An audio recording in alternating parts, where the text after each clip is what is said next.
You need to be a man in your mind first for it to reflect in your reality. Masculinity runs much deeper than the shallow interpretation of the modern world. It has nothing to do with looking macho, although looking macho can be a byproduct of being a masculine man. A masculine man is someone who brings a sense of security and safety to the people around him. He is the man people look to when they are in a pinch because they know he always has a sound plan or advice for everything. This can only be accomplished if you exercise your decision-making muscle. A man who is decisive and takes initiative is the true definition of masculinity. It is not about breaking someone's jaw with your right hand. Even though being physically fit is a great way to appear masculine, everybody knows that not every huge-looking guy is necessarily a masculine man. When you think from a masculine perspective, your mind will automatically reshape your body and habits to match it. And so, you will appear masculine anyways and build your body like it's your divine duty. A masculine mind has the ability to influence other minds around him, whether through his ideals, his dreams, or his directions. He can recruit followers simply through his words and presence.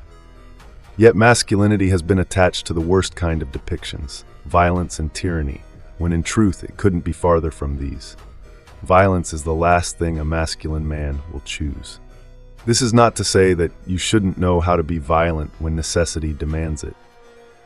But history is littered with examples of great men achieving monumental things without force. Those who have used violence and tyranny aren't respected. They are the ones who have tarnished this divine gift of manhood and given masculinity the title of toxic. A masculine man does not need to hit a woman to prove he is a man. He does not need to walk over other men to appear strong. If he does, it shows only one thing: weakness. It is blasphemous to attach such acts of weakness to masculinity. Hence, the whole narrative of toxic masculinity is null and void, because those men aren't masculine at all. A masculine man commands respect and receives admiration from women with his presence, his words, and his demeanor. He gains their favor without asking, simply because of his control over his mind and tendencies. A masculine man puts everyone around him at ease. They know he will lead. They know they can count on him. They know he has control over his nerves. This is the man who was the leader of tribes. This is the man who hunted and provided for everyone under his protection. This is the man who stands in front of a beast when the rest of his family runs to safety. This is the man who fights till his last breath. It is far from maliciousness and closer to nobility. He is the honor of the people around him. Not a single person fears him. They admire him. This is masculinity. Do not ever let anyone tell you that masculinity is a curse. It is, in fact, the very thing the world needs most right now. We need men who are level-headed, men who know how to stand in front of a beast. In this modern era, the beasts are not physical, but mental. A masculine man knows what he wants and is driven to the point where he sees nothing but his goal. He becomes the anchor for everyone around him.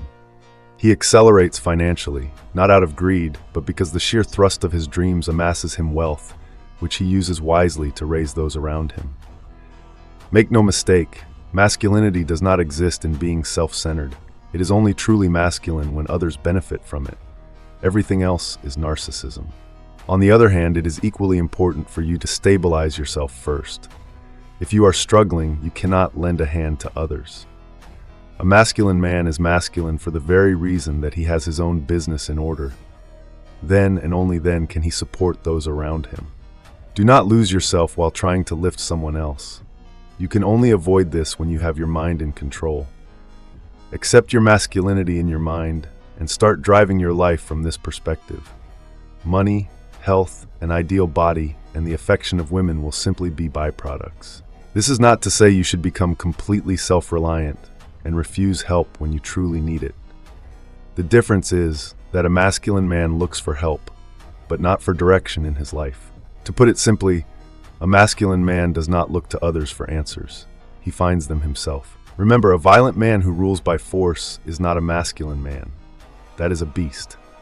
And a masculine man is the one who stands in front of that beast.